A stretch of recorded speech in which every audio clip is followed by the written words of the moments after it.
just as a security measure, have a couple volunteers at each polling place with counters. Count the number of people that walk into the polling place and that walk out. Yeah, At my polling place, there's an entrance and there's an exit, right? So you could station someone at each door.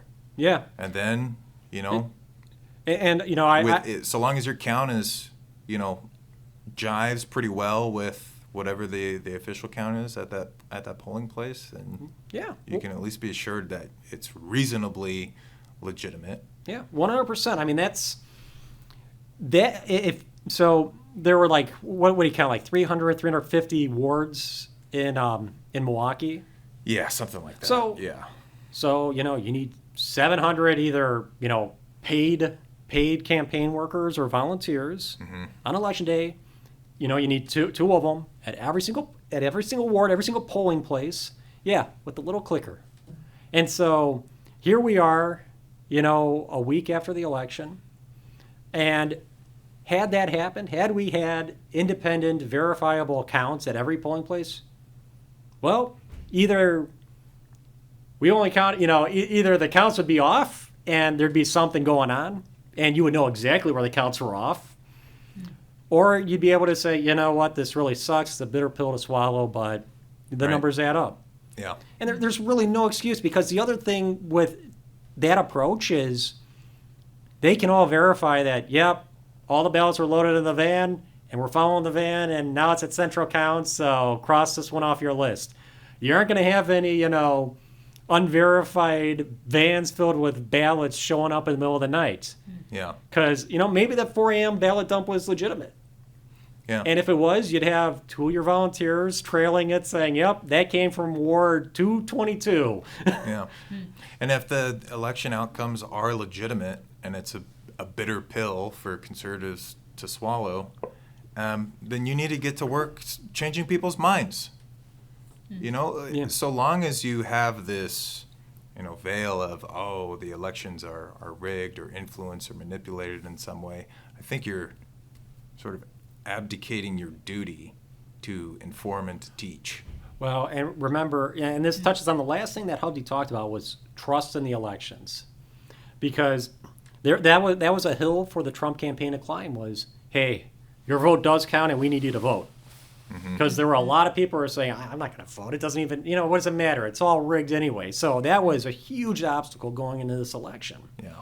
Now, I've always felt that, Governor Evers, he's vetoed every single bill that tried to, make our elections more secure since 2020. He has zero interest in it, just flat out vetoes it. And that could go two ways. There's two reasons why you would do that. One is you're cheating and you don't want people to know that you're cheating. But the other is, how does it, if I were Governor Evers, wouldn't I want Republican voters to feel that the elections are rigged and they shouldn't even bother voting? I mean, yeah, totally. So, I mean, as long as he could, promote that appearance that discourages Republican voters from voting, I mean, that would be a great strategy for him. So that's kind of where I've gone both ways on this. And I think I was talking last time about this whole, only citizens vote amendments, and why that's so important was there were just certain things where, like, they weren't even following the law when it came to verifying that foreigners aren't voting in our elections. So for a long time, I was just thinking, Evers is just, vetoing these things because he wants Republicans to think the elections are rigged even though they aren't.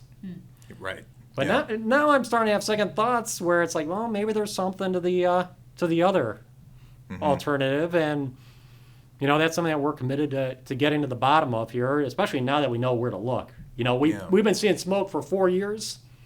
Now we know where to look for the flames. So I mean, it's going to be interesting here in Wisconsin over the next several months and couple of years as we get to the bottom of that. And now we've got a friendly federal administration that's in charge of the Federal Elections Commission and the FBI, and suddenly it's going to be a lot harder for states to get away with any kind of cheating if that's what's going on. Yeah. And in my mind, the biggest piece of evidence that vindicates, this hypothesis that there's significant cheating going on in elections is that those missing 14 million votes that Harris did not get. They didn't go to Trump. They're just gone.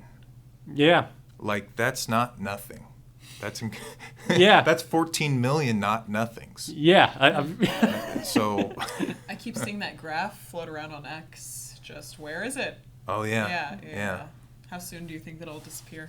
Well, see, but that's the thing is that's what's different now from 2020 is you've got a whole federal bureaucracy now that Republicans are in charge of.